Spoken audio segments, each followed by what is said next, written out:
नमस्कार विद्यार्थी मित्रांनो, स्वागत आहे एजू एमपीएससी आपल्या करंट अफेअर्सच्या मराठी युट्यूब चॅनलमध्ये. मी संतोष. मित्रांनो, आज आपण 8 मे 2026 च्या चालू घडामोडीचे प्रश्न आणि उत्तरं या व्हिडिओच्या माध्यमातून पाहणार आहोत. मित्रांनो, सर्वच प्रश्न हे खूप आयएमपी असणार आहेत, त्यामुळे व्हिडिओला शेवटपर्यंत नक्की पहा. आणि जर चॅनलवर नवीन असाल तर आपले एजू एमपीएससी हे चॅनल सबस्क्राईब करायला विसरू नका. चला तर मग सुरू करूया. प्रश्न क्रमांक पहिला पाहूयात. महाराष्ट्र ऑलिम्पिक असोसिएशनच्या अध्यक्षपदी कोणाची बिनविरोध निवड करण्यात आलेली आहे? आणि त्याची योग्य उत्तर आहे पर्याय क्रमांक 1 मुरलीधर मोहोळ. तर मित्रांनो, कोण आहेत मुरलीधर मोहोळ ते पाहूयात. तर महाराष्ट्र ऑलिम्पिक असोसिएशनच्या अध्यक्षपदी केंद्रीय नागरी विमान वाहतूक राज्यमंत्री मुरलीधर मोहोळ यांची बिनविरोध निवड करण्यात आलेली आहे. तर मुरलीधर मोहोळ कोण आहेत मित्रांनो? तर केंद्रीय नागरी विमान वाहतूक राज्यमंत्री आहेत ते. आता त्यांची बिनविरोध निवड करण्यात आलेली आहे महाराष्ट्र ऑलिम्पिक असोसिएशनच्या अध्यक्षपदी. आता याच्यापूर्वी अध्यक्ष कोण होते? तर मित्र उपमुख्यमंत्री अजित पवार यांच्या निधनानंतर रिक्त झालेल्या अध्यक्षपदावर मुरलीधर मोहोळ यांची वर्णी लागलेली आहे. म्हणजेच की याच्यापूर्वी माननीय उपमुख्यमंत्री अजित पवार हे अध्यक्ष होते. आता त्यांच्या निधनानंतर मुरलीधर मोहोळ यांची अध्यक्षपदावर वर्णी लागलेली आहे. आणि यापूर्वी मित्रांनो, मोहोळ हे महाराष्ट्र ऑलिम्पिक असोसिएशनचे उपाध्यक्ष म्हणून कार्यरत होते. तर यापूर्वी देखील त्यांनी महाराष्ट्र ऑलिम्पिक असोसिएशनचे उपाध्यक्ष म्हणून कार्यरत होते. आता ते अध्यक्ष म्हणून कार्यभार स्वीकारतील. आणि मित्रांनो, मुरलीधर मोहोळ एक स्वतः कुस्तीपटू असून त्यांची राष्ट्रीय स्तरावरील कुस्ती स्पर्धांमध्ये सहभाग घेतलेला आहे. त्यांना कुस्तीचा अनुभव आहे, त्यामुळे त्यांनी महाराष्ट्र ऑलिम्पिक असोसिएशनच्या अध्यक्षपदी वर्णी लागलेली आहे. चला तर पुढचा प्रश्न पाहूयात. प्रश्न क्रमांक 2 पाहूयात. केंद्रीय मंत्रिमंडळाने सर्वोच्च न्यायालयातील न्यायाधीशांची संख्या 34 वरून वाढवून किती करण्यास मंजुरी दिलेली आहे? आणि त्याचे योग्य उत्तर आहे पर्याय क्रमांक 2 38. तर मित्रांनो, नुकतेच केंद्रीय मंत्रिमंडळाने सर्वोच्च न्यायालयातील न्यायाधीशांची संख्या 34 वरून वाढवून किती करण्यास मंजुरी दिलेली आहे? तर 38 करण्यास मंजुरी दिलेली आहे.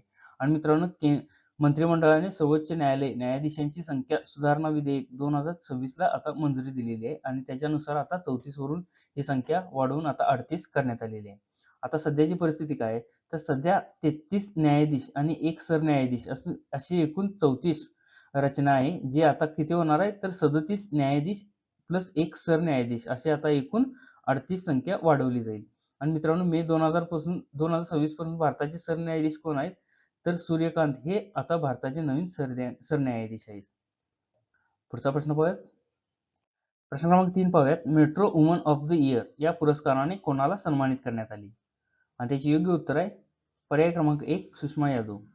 तर मित्रांनो, दिल्ली मेट्रो कॉर्पोरेशनच्या 32व्या स्थापना दिनानिमित्त सुषमा यादव यांना metro woman of the year या पुरस्काराने सन्मानित करण्यात आले.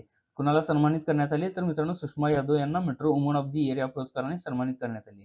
कुठे? तर दिल्ली मेट्रो कॉर्पोरेशनच्या 32व्या स्थापना दिनानिमित्त. आणि मित्रांनो, दिल्ली मेट्रोने 4 मे 2026 रोजी आपला 32वा स्थापना दिन साजरा केला. आणि कुठे साजरा केला? तर भारत मंडपम येथे आपला 32वा स्थापना दिन साजरा केला.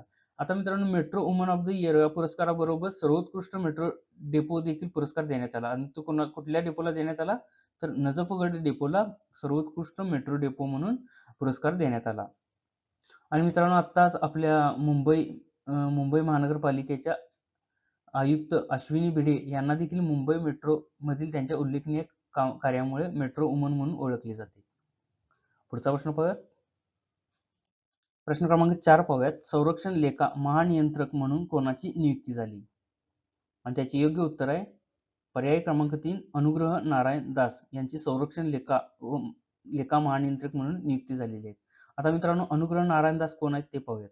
तर भारतीय संरक्षण लेखा सेवेचे 1991च्या तुकडीचे अधिकारी श्री अनुग्रह नारायण दास यांची संरक्षण लेखा महानियंत्रक म्हणून पदभार स्वीकारलेला आहे. आता मित्रांनो, त्यांना किती वर्षाचा अनुभव आहे? तर त्यांना संरक्षण, वित्तीय व्यवस्थापन आणि सार्वजनिक प्रशासनात 30 वर्षांहून अधिक काळाचा अनुभव आहे अनुग्रह नारायण दास यांचा. आता मित्रांनो, अनुग्रह नारायण दास यांच्यापूर्वी या पदावर कोण कार्यरत होते? तर त्यांच्या आधी 1 नोव्हेंबर 2025 पासून श्री विश्वजित सहाय या पदावर कार्यरत होते. आता त्याच्यानंतर अनुग्रह नारायण दास हे या पदावर कार्यरत असतील. पुढचा प्रश्न पाहूयात. प्रश्न क्रमांक 5 पाहूयात. ई श्रम साथी ऍप कोणत्या राज्यात सुरू करण्यात आले? आणि त्याचे योग्य उत्तर आहे पर्याय क्रमांक 3 छत्तीसगड.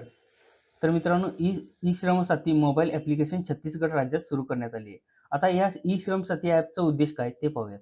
तर या ॲपचा उद्देश राज्यातील असंघटित कामगारांना घर बसल्या रोजगाराच्या संधी आणि सरकारी कल्याणकारी योजनांची माहिती उपलब्ध करून देणे हे या ई श्रम साथी ॲपचा मुख्य उद्देश आहे. आणि कुठल्या राज्याने केले मित्रांनो चालू? तर छत्तीसगड राज्याने केले. आणि त्याचा उद्देश काय? तर असंघटित कामगारांना घर बसल्या रोजगाराची संधी उपलब्ध करून देणे आणि त्याची माहिती उपलब्ध करून देणे हे या ई श्रम साथी ॲपचा मुख्य उद्देश असणार आहे. आणि मित्रांनो या ॲपला डिजिटल लेबर चौक असेही म्हणले जाते. आणि ज्यामुळे काय होणार आहे तर थेट सरकारी सेवांचा लाभ कामगारांना आता ई श्रम साथी ॲपद्वारे घेण्यात येणार आहे. पुढचा प्रश्न पाहूयात. प्रश्न क्रमांक 6 पाहूयात. भारतीय रिझर्व्ह बँकेच्या म्हणजेच की आरबीआयच्या नवीन डेप्युटी गव्हर्नर पदी कोणाची निवड करण्यात आलेली आहे? आणि त्याचे योग्य उत्तर आहे पर्याय क्रमांक 2 रोहित जैन. तर मित्रांनो रोहित जैन यांची आता आरबीआयच्या डेप्युटी गव्हर्नरपदी नियुक्ती करण्यात आलेली आहे. अधिक माहिती जाणून घ्या. तर भारतीय रिझर्व्ह बँकेच्या डेप्युटी गव्हर्नरपदी रोहित जैन यांची नियुक्ती करण्यात आलेली आहे. आणि मित्रांनो रोहित जैन यांना किती वर्ष या पदावर कार्यरत राहतील? तर रोहित जैन हे 3 वर्षाच्या कालावधीसाठी या पदावर कार्यरत राहतील. आणि आता त्यांनी कोणाची जागा घेतली? म्हणजे यापूर्वी कोण होते डेप्युटी गव्हर्नर? तर त्यांनी टी रवी शंकर यांचा कार्यकाळ संपल्यानंतर त्यांची जागा आता रोहित जैन यांनी घेतलेली आहे. आणि मित्रांनो रोहित जैन या नियुक्तीपूर्वी ते आरबीआय मध्ये कार्यकारी संचालक म्हणून कार्यरत होते. आता ते डेप्युटी गव्हर्नर म्हणून आरबीआय मध्ये कार्यभार सांभाळतील. आणि मित्रांनो आता रिझर्व्ह बँकेचे गव्हर्नर कोण आहेत? तर संजय मल्होत्रा हे आता सध्या रिझर्व्ह बँकेचे म्हणजेच की आरबीआयचे गव्हर्नर आहेत. पुढचा प्रश्न पाहूयात.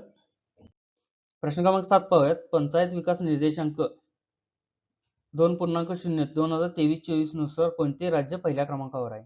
आणि त्याचे योग्य उत्तर आहे पर्याय क्रमांक 1 त्रिपुरा. तर मित्रांनो नुकतेच पंचायत विकास निर्देशांक किंवा पंचायत प्रगती निर्देशांक 2.0 2023-24 नुसार कोणते राज्य पहिल्या क्रमांकावर आहे? तर त्रिपुरा हे राज्य पहिल्या क्रमांकावर आहे. आणि मित्रांनो त्रिपुरा राज्याची कामगिरी काय? तर सुमारे 80.2% पंचायती आणि अ श्रेणीत त्रिपुरा राज्याने आपले स्थान मिळवलेले आहे. आता या यादीत त्रिपुरा हे पहिल्या क्रमांकावर आहे. तर दुसऱ्या क्रमांकावर कोण आहे? तर केरळ हे दुसऱ्या क्रमांकावर आहे. आणि तिसऱ्या क्रमांकावर कोण आहे? तर ओडिशा हे तिसऱ्या क्रमांकावर आहे. आता महाराष्ट्राचा विचार केला तर पंचायत राज विकास निर्देशांकामध्ये महाराष्ट्र राज्य हे 4थ्या क्रमांकावर आहे. पुढचा प्रश्न पाहूयात. प्रश्न क्रमांक 8 पाहूयात. मे 2026 मध्ये कोणत्या देशाने भारतासोबत डिजिटल पेमेंट म्हणजेच की युपीआय करार पूर्ण केला? आणि त्याचे योग्य उत्तर आहे पर्याय क्रमांक 1 व्हिएतनाम. अधिक माहिती जाणून घ्या. तर मित्रांनो व्हिएतनाम या देशाने भारतासोबत डिजिटल पेमेंट म्हणजेच युपीआय करार पूर्ण केलेला आहे. आता कधी केलं आहे ते पाहूयात. तर पंतप्रधान नरेंद्र मोदी आणि व्हिएतनामचे राष्ट्राध्यक्ष कोण? टो लाम यांच्यामधील नवी दिल्ली येथील भेटीदरम्यान हा 6 मे 2026 रोजी हा ऐतिहासिक करार करण्यात आला. तर मित्रांनो व्हिएतनामचे राष्ट्राध्यक्ष टो लाम हे भारत दौऱ्यावर होते आणि ते दिल्लीमध्ये भेटीदरम्यान पंतप्रधान नरेंद्र मोदी आणि टो लाम यांच्या भेटीदरम्यान 6 मे रोजी हा ऐतिहासिक करार करण्यात आला. कोणता? डिजिटल पेमेंट करार. आणि मित्रांनो भारताची युनिफाईड पेमेंट इंटरफेस म्हणजेच काय? तर युपीआय आणि व्हिएतनामची फास्ट पेमेंट सिस्टीम हा एकमेकांशी जोडली जाणार आहे या कराराद्वारे. चला तर पुढचा प्रश्न पाहूयात. प्रश्न क्रमांक 9 आहे. गिग कामगारांसाठी डिजिटल तक्रार निवारण प्रणाली सुरू करणारे भारतातील पहिले राज्य कोणते ठरलेले आहे? आणि त्याचे योग्य उत्तर आहे पर्याय क्रमांक 1 कर्नाटक. अधिक माहिती जाणून घ्या. तर मित्रांनो गिग कामगारांसाठी डिजिटल तक्रार निवारण प्रणाली सुरू करणारे भारतातील पहिले राज्य कर्नाटक ठरलेले आहे. आता कर्नाटक सरकारने 1 मे 2026 म्हणजेच की कामगार दिनी रोजी ही प्रणाली अधिकृतपणे कार्यान्वित केली. कधी कार्यान्वित केली? तर 1 मे कामगार दिना रोजी. कोणत्या राज्याने? तर कर्नाटक या राज्याने. आता या गिग कामगारांसाठी डिजिटल तक्रार निवारण प्रणाली सुरू केली. आता त्याचा उद्देश काय ते पाहूया. तर डिलिव्हरी बॉय, कॅब चालक आणि इतर प्लॅटफॉर्म आधारित कामगारांना वेतन, कामाच्या अटी आणि प्लॅटफॉर्मशी संबंधित समस्या निवारण करण्यासाठी एक व्यासपीठ उपलब्ध करून देणे हे या डिजिटल तक्रार निवारण प्रणालीचा मुख्य उद्देश असणार आहे. पुढचा प्रश्न पाहूयात. आजचा आपला शेवटचा आणि प्रश्न क्रमांक 10 पाहूयात. भारतातील F1 sim racing India open 2026 या अधिकृत कार्यक्रमासाठी ब्रँड अँबॅसेडर म्हणून कोणाची नियुक्ती केलेली आहे? आणि त्याचे योग्य उत्तर आहे पर्याय क्रमांक 1 श्रेयस अय्यर. तर मित्रांनो श्रेयस अय्यरची F1 sim racing India open 2026 साठी ब्रँड अँबॅसेडर म्हणून नियुक्ती केलेली आहे. आता या कार्यक्रमाचा आयोजक कोण असणार आहे, तर मुंबई फाल्कन रेसिंग लिमिटेड ने फॉर्म्युला 1च्या या सहकार्याने ही स्पर्धा आयोजित केली जाणार आहे. आता या स्पर्धेचा उद्देश काय असणार आहे, या कार्यक्रमाचा उद्देश काय असणार आहे, तर भारतात ई स्पोर्ट्स आणि मोटर स्पोर्ट्सला प्रोत्साहन देणे आणि तरुणांना डिजिटल रेसिंग मधून व्यावसायिक रेसिंगकडे जाण्यासाठी व्यासपीठ उपलब्ध करून देणे, हे या F1 sim racing India open 2026 चा मुख्य उद्देश असणार आहे. आणि मित्रांनो, ही स्पर्धा अधिकृतपणे F1 25 गेमवर खेळवली जाईल आणि राष्ट्रीय अंतिम फेरी कधी असणार आहे, तर नोव्हेंबर 2026 मध्ये मुंबईत होणार आहे ही राष्ट्रीय अंतिम फेरी. तर मित्रांनो, हे होते आजचे आपले 8 मे 2026 चे चालू घडामोडीचे प्रश्न आणि उत्तरे. मित्रांनो, व्हिडिओ कसा वाटला हे कमेंटमध्ये नक्की सांगा आणि आपण जर चॅनलवर नवीन असाल तर एज्यू MPSC आपले चॅनल सबस्क्राईब करायला विसरू नका. धन्यवाद.